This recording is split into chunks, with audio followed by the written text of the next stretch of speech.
Hello, everyone. I am Perry Flynn, DPI's consultant for speech language pathology.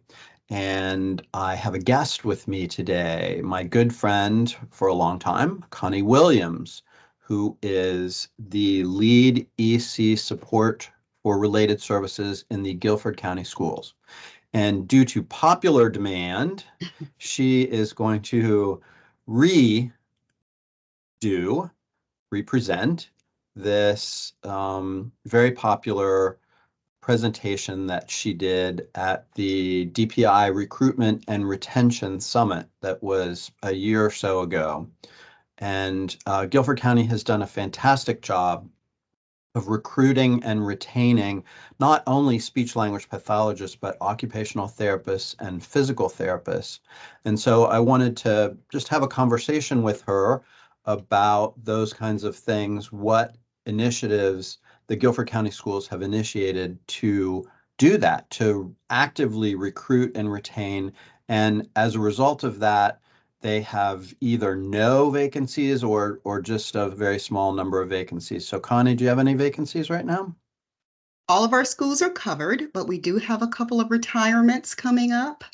So we will have some that will be Yeah, posted soon. great. So all of this is to prove you too can do all the things that Guilford County has done, and we'll talk about those as we move along. So Sounds Connie, good. thanks so much for joining me and for doing this. I know it's going to be really helpful to a lot of people. Well, I appreciate the invite, and I hope it does help because I think what helps one of us can help all of us. Absolutely. And we want to give credit also to Corinne, who has just recently retired, and you see her name on this presentation as well. But Connie is representing both of them. All right, so let's move on. And Connie, you can tell us a little bit about the demographics of the Guilford County Schools. Sure. So we have approximately 70,000 students in the district. That number is going up. The county is growing. The school district is growing. We have 126 schools, um, almost 10,000 EC students now, and about half of them get speech therapy. So that just tells you what the need is there. And then we also have over 70 pre-K community sites that we serve. So can you tell me how many FTEs for speech language pathology positions you have? We have 142 FTEs, and we are actually going to ask for another position for next year to accommodate the growth. Great. And I'm just going to put a plug in here for North Carolina's workload calculator and workload document. That is one of the uses of that information that we have speech pathologists complete that, hopefully across the LEA. And several districts have been successful in adding FTEs based on that data that they have collected from the workload document. And all the workload materials are on my website. If you don't know about it, you can just Google search my name, Perry Flynn, and it will take you there, and there's a workload section. So just a plug there for the workload calculator as well. All Yeah, right. absolutely. And I think you have used that across Guilford County. You were one of our pilots, and I know that you have used it as well in helping to determine workloads across the district. Right, absolutely. Okay, so talk about attrition rates. So what we wanted to look at here was what is the attrition rate for teachers in the state, and then what does ours look like here in Guilford County? So going back a few years for teachers, it's hovered around 7 to 8%, perhaps a little higher around COVID. But as you can see from the graph, our attrition rate for therapists was much higher. For speech therapists, it was 12%, even higher for OTs in the past. Hmm.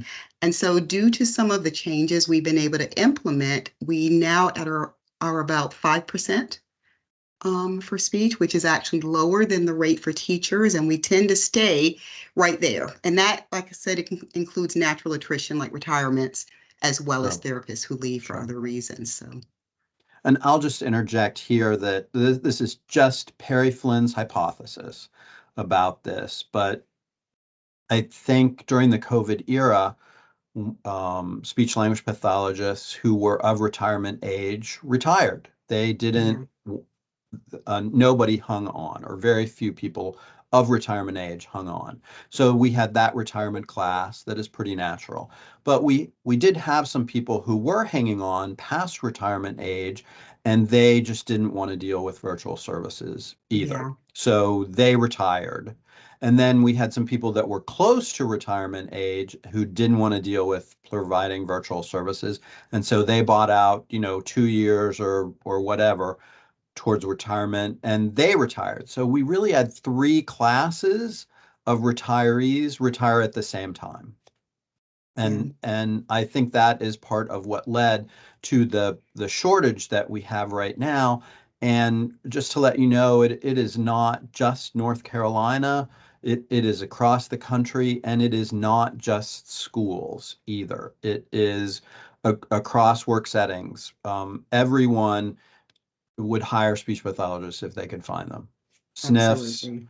SNFs and hospitals, all of that. So just to give you a little background there, that we are not unique, and I can share data that as of the last census that was taken close to February 16th of 2024, when we're recording this, there were 206 vacancies in North Carolina schools, just for a point of reference for you.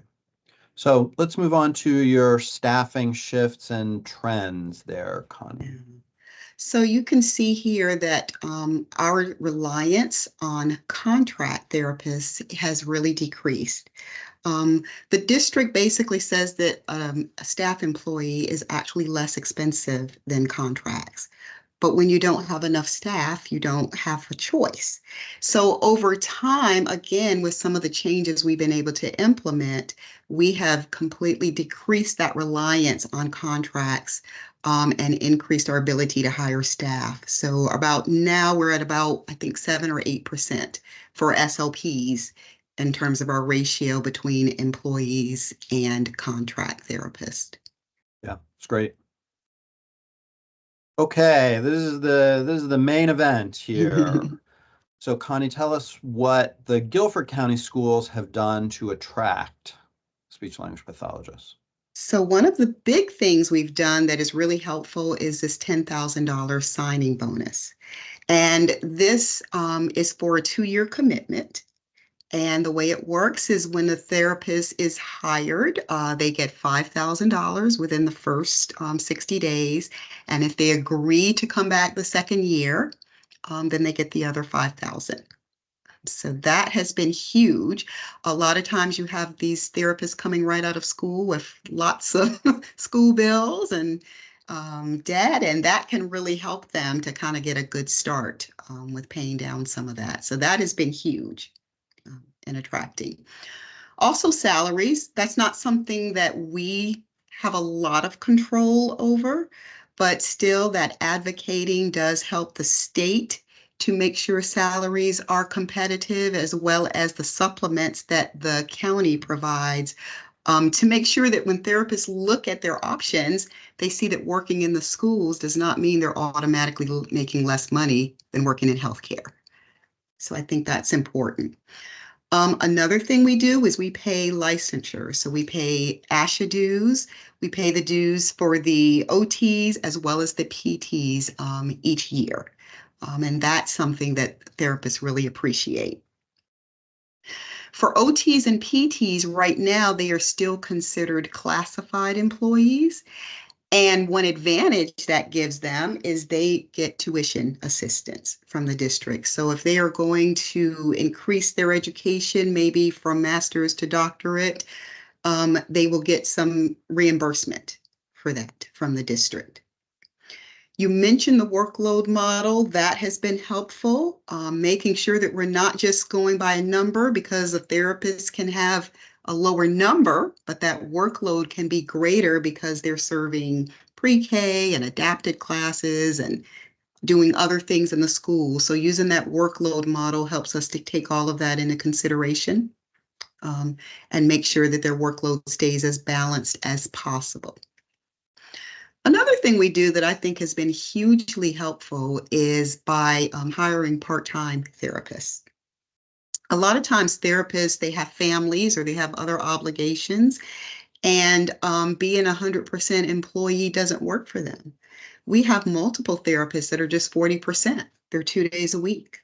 We have several that are 50%, 80%, 70. We are very flexible because a lot of times a school might need one full-time and just maybe a 40% person to kind of make that balance. So that is very appealing that they have that flexibility. And we sometimes have 100% employees who ask, can they make that shift? Can they go to 80%? Can they go to 70% because something has changed? And it's great that we can still accommodate them and keep them on as our staff. Also, we have support teams. We have an AT team, assistive technology team, that can come out and help therapists when they don't feel they have expertise in that area. We have those that specialize primarily in pre-K and pre-K evaluations. We have an evaluation team that works through the district to help with Spanish evaluations, as well as evaluations where that 90-day timeline is in jeopardy, and they can come and support that. So that has been really helpful. And then, of course, there are the wonderful benefits you get from the state. Including things like even the pet insurance is an option. The district provides local support, like for Tanger Center events and things like that, Symphony, where they get nice discounts on tickets. So all of those things, I think, play a role in making it attractive to work in the schools. Yeah, absolutely. And I know that you in the Guilford County Schools do a fantastic job of, like you said, allowing people part-time work, and you keep a close eye on people's workloads. And when they start getting excessive, you move somebody into those places, and you're able to do that because of these attractive incentives that you've put into place. So some other things, I know that the Guilford County Schools are a very supportive environment to work. You have monthly speech meetings, you have regional leads that people can tap on when they have questions. So you've done lots of things to make it a happy, supportive work environment that is so attractive to people. Yeah. I to sort of add to this list a little bit, I watched an ASHA schools presentation a year or so ago that was about attracting SLPs to work in schools. And one thing that they said that was really unique that resonated with me was capitalize on when you're marketing, capitalize on the great things about your community. So Connie talked about the Tanger Center and the incentives to attend the symphony and plays there. Many of you don't have those kinds of things, but maybe you have a school district that has a lot of wineries in it, and that might be Mhm. really attractive to people. Or a very rural district that has waterfalls, or uh, you Proximity know, to the beach. yeah, proximity to the beach or lakes for people to kayak, or Mhm. so really think about what is unique and attractive about your school district, and market that really well to get people who might be interested in those kinds of activities Yeah, great point. to come to your district. Yeah, Okay, very true. that's that slide is really important. So let's talk about the recruiting events that you have implemented.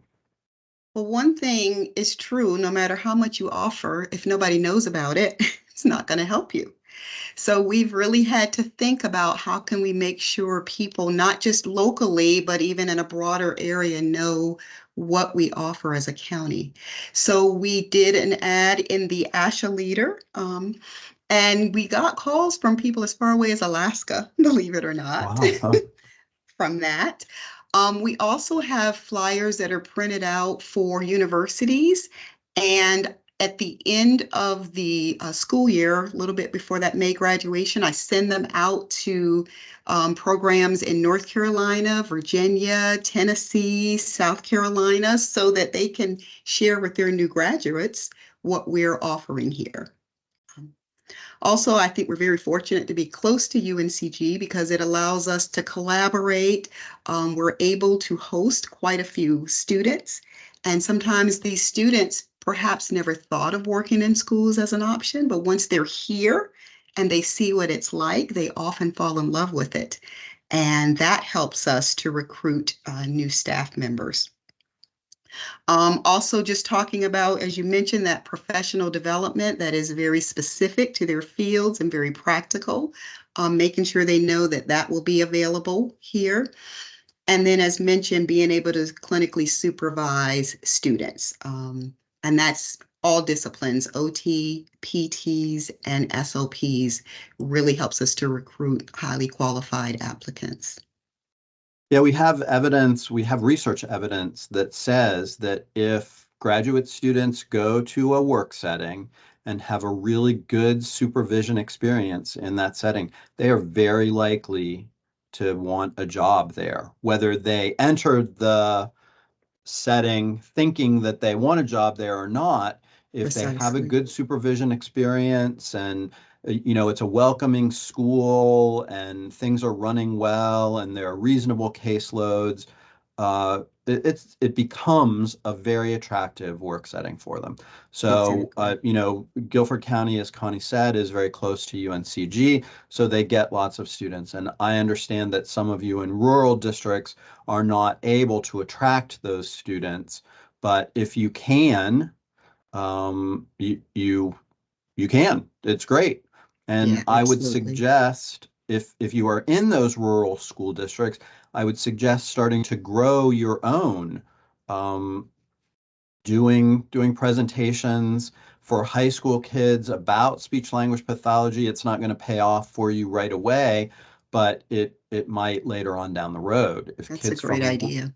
if kids from rural districts know about if you get them to know about what a great career speech language pathology or OT or PT are, by doing a presentation in like health careers classes at high schools or career days at high schools. Um, just let them know about us. And Asha has some materials at hearingandspeechcareers.org. Hearingandspeechcareers.org. They have some materials for recruiting high school kids or kids at community colleges. So you might Mhm. help grow some of your own from the very grassroots of your rural districts by Yeah. doing that. And And Perry, that reminds me of something that we are just starting, but with some of our high schools for their service learning projects. We are asking that perhaps some of their projects can be helping to make materials such as communication books for our public separates and adapted classes. And they are well, very excited about getting that opportunity. And it is a great way to help these high school students know about a field that they may not be that familiar with. So, like you said, it's kind of a absolutely. long-term investment, but Yeah, hopefully it will attract sure. members to our field. Sure, absolutely. Or like lunch buddies, getting kids from the general population of your school who might sit with kids from self-contained classes Yes. and help facilitate communication over lunchtime or come into those classrooms during the day and help teachers work with our students are all ways of meeting that requirement for like the graduation project at high schools, Yeah. but just to introduce high school kids to the amazing things that OTs, PTs, and SLPs do, and what a great profession it is. It certainly has been Absolutely. for me, and I know you too, Connie. So, all right, let's talk about retaining. What is Guilford County doing to retain your wonderful workforce? So one thing we're doing specifically for our speech therapists is they get a $3,000 retention bonus every year. And happily, it's in the early fall, so it comes right before the holidays, which is also pretty helpful. But I think that's just a great way of saying we appreciate that you're here because we know that you could work in other settings very easily. And so this is a way of saying we're happy you're here and happy that you want to stay with us. Also, we provide mentorship. So we know that when you have a CF, they're going to have a supervisor, but sometimes you get a new employee from another county or even from a background in healthcare, and they're new to the schools and they need that support. Somebody they can go to with questions and walk them through processes. So every time we have a new employee, they're either going to get a supervisor or a mentor that can help them. As you mentioned earlier, we also have leads throughout the district. We have 10 regional leads, and these leads are there to answer questions. Sometimes they run our monthly meetings, and they also house our lending libraries, which has assessments that therapists can request when the assessment they need is not there at their school. When we have new employees, we are very careful to make sure they get a solid onboarding process. We have a boot camp to kind of help familiarize them with Guilford County procedures and processes. We also, throughout the year, hold office hours for new employees. So this is where we just open up a link and they can just pop in and share any questions or concerns that they're having in that first year so that they get a good start. Everybody gets updated technology. They can choose between a MacBook or a ThinkPad to have and to use there. We have great therapy resources that we pay for. So the all SLPs get a subscription to SLP Now.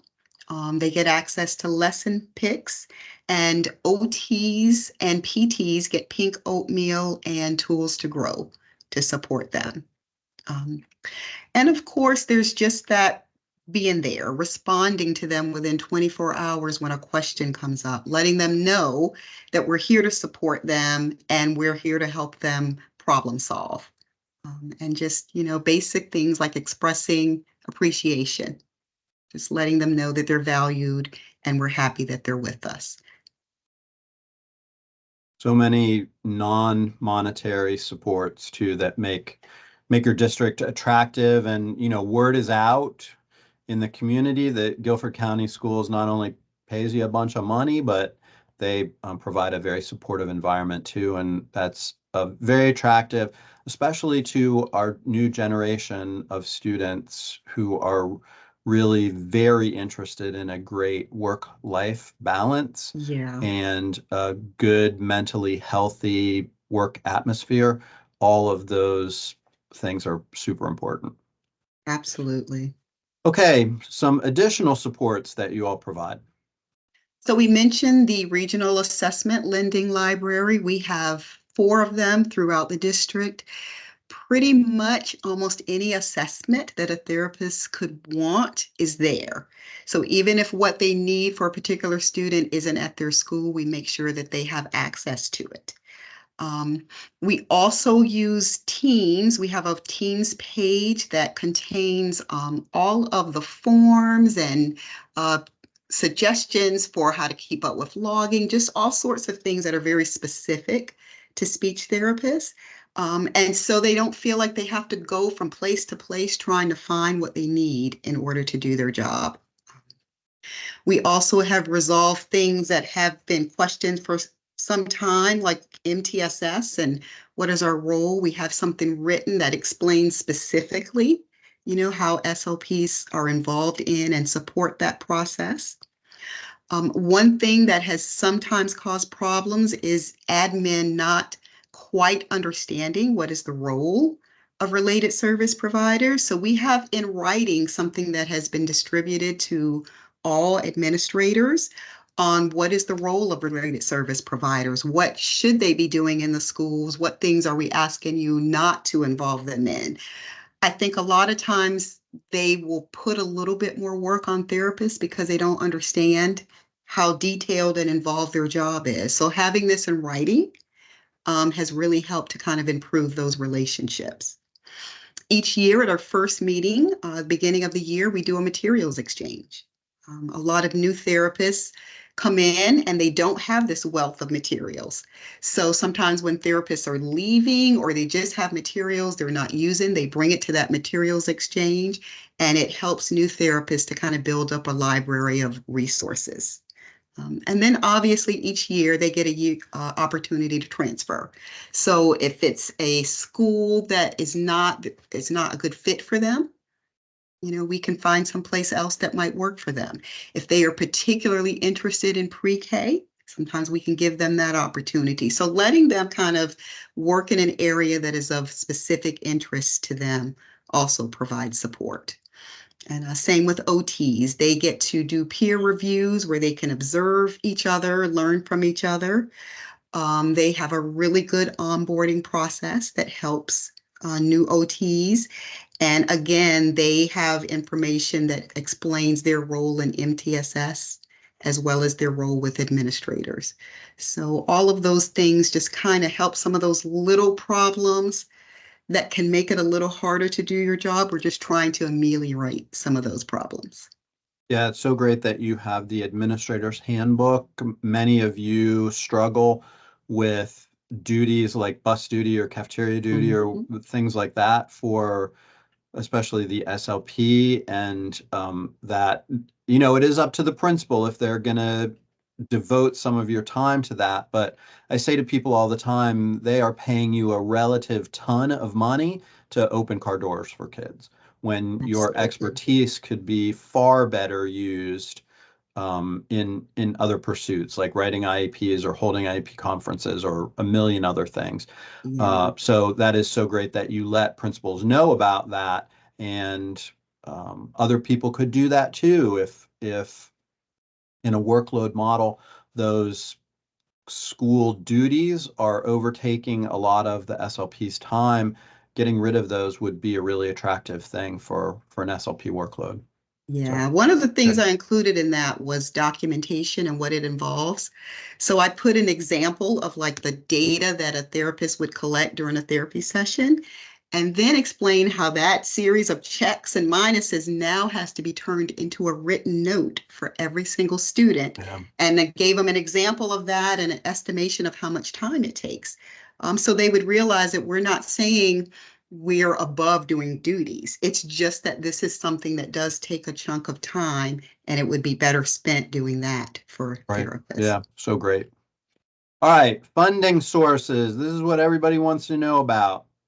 And I will say this up front, that in North Carolina, all of you, all your school districts get these monies. Guilford County is not special in that respect.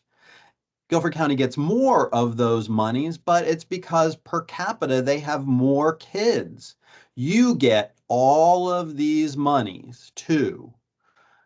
It's just that you need to devote them to this purpose of recruiting and retaining. And that's what the Guilford County schools have chosen to do, and that's why they have no vacancies. So I'll let Connie tell you more about the funding sources that they have used in their recruitment and retention efforts. So a lot of this has come from the monies that we have recouped for Medicaid fee for service.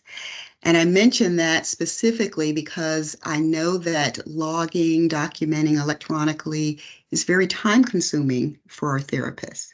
But I think once they understand that if the district will use some of that funding specifically for them, it keeps them a little more motivated and keeping up with that. The Medicaid fee for service is how we're paying for the retention bonuses. It's what we're using to pay the ASHA dues every year. It's what pays for the SLP now, the access to lesson picks, and all of those things. So, as I mentioned, I know it's not a therapist's favorite thing to do, but if they understand the many ways that doing it can benefit them, it really keeps them a little bit more motivated to keep up with it, because it's only fair that it's used in their support, at least part of it.